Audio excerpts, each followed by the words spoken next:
بسم اللہ الرحمن الرحیم۔ نجاست کی دو قسمیں ہیں۔ ایک وہ جس کا حکم بہت سخت ہے، اسے نجاست غلیظہ کہتے ہیں، اور ایک وہ نجاست جس کا حکم ہلکا ہے، اسے نجاست خفیفہ کہتے ہیں۔ نجاست غلیظہ کا کیا حکم ہے؟ نجاست غلیظہ اسے کہتے ہیں اگر آپ کے کپڑے یا بدن کو 1 درہم سے زیادہ لگ جائے یہ نجاست، تو اس کا دھونا فرض ہے۔ اگر آپ اس کو نہ دھوئے بغیر نماز پڑھا تو آپ کا نماز نہیں ہوگا، اور اگر آپ نے قصدن نماز پڑھا تو آپ کی قصدن کی وجہ سے آپ گناہگار ہو جائیں گے۔ دوسری صورت، اگر نجاست غلیظہ 1 درہم کے برابر ہو، 1 درہم کے برابر ہو تو اس کا دھونا واجب ہے۔ اگر دھوئے بغیر آپ نے نماز پڑھا تو آپ کی نماز نہیں ہوگا، دوبارہ سے نماز پڑھنا ہوگا، اور اگر قصدن پڑھا تو اس صورت میں بھی آپ گناہگار ہوگا۔ تیسری جو صورت ہے نجاست غلیظہ، اگر آپ کے کپڑے یا بدن کو 1 درہم سے کم لگ جائے، 1 درہم سے کم لگ جائے تو اس کا دھونا سنت ہے۔ اگر آپ اس کو نہ دھو کر بھی نماز پڑھے تو آپ کا نماز ہو جائیں گے، لیکن خلاف سنت ہے۔ 3 صورتیں ہو گئے۔ یہ نجاست غلیظہ ہے کیا چیز ہے؟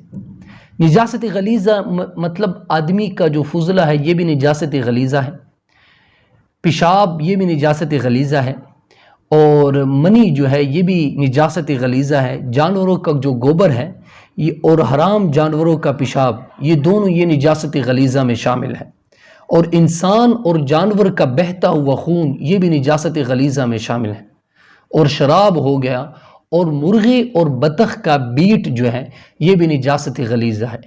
یہ جو مندرجہ ذیل چیزیں آپ کے جسم یا کپڑے کو لگ جائے اور 1 درہم سے زیادہ ہو یا 1 درہم کے برابر ہو تو اس کا دھونا فرض اور واجب ہے، اور اس صورت میں آپ کی نماز نہیں ہوگا جب تک آپ اس کو نہ دھوئیں۔ اور اگر 1 درہم سے کم ہے، 1 درہم سے کم ہے تو اس کا دھونا سنت ہے۔ اگر آپ نہ دھو کر بھی نماز پڑھے تو آپ کی نماز ہو جائیں گے۔ دوسری صورت جو ہے وہ نجاست خفیفہ ہے۔ نجاست خفیفہ کا حکم یہ ہے کہ یہ کپڑے کا یا بدن کے جس حصے میں لگے، اگر اس کی چوتھائی سے کم ہے، مطلب دامن کو لگ جائے اور دامن کی چوتھائی حصے سے کم ہے، یا آستین کو لگ جائے اور آستین میں چوتھائی حصے سے کم ہے تو اس کی معافی ہے۔ اگر چوتھائی سے زیادہ لگ جائے یہ نجاست تو اس کی پھر معافی نہیں ہے، پھر آپ اس کو دھو کر ہی نماز پڑھیں گے۔ دھو کے بغیر اگر آپ نے نماز پڑھا تو آپ کی نماز نہیں ہوگا۔ نجاست خفیفہ کیا چیز ہے؟ نجاست خفیفہ حلال جو جانور ہے، مطلب گھوڑا ہو گیا، گائے ہو گئے، بھینس ہو گیا، بکرا، بکری، یہ حلال جانوروں کا جو پیشاب ہے یہ نجاست خفیفہ ہے۔ اور دوسرا جو حرام جو پرندے ہیں، خواہ وہ شکاری ہو یا غیر شکاری، جیسے مطلب یہ کوا ہو گیا، چیل ہو گیا، باز ہو گیا، یہ جو جانور شکاری ہو یا غیر شکاری، ان کا جو بیٹ ہے یہ بھی نجاست خفیفہ ہے۔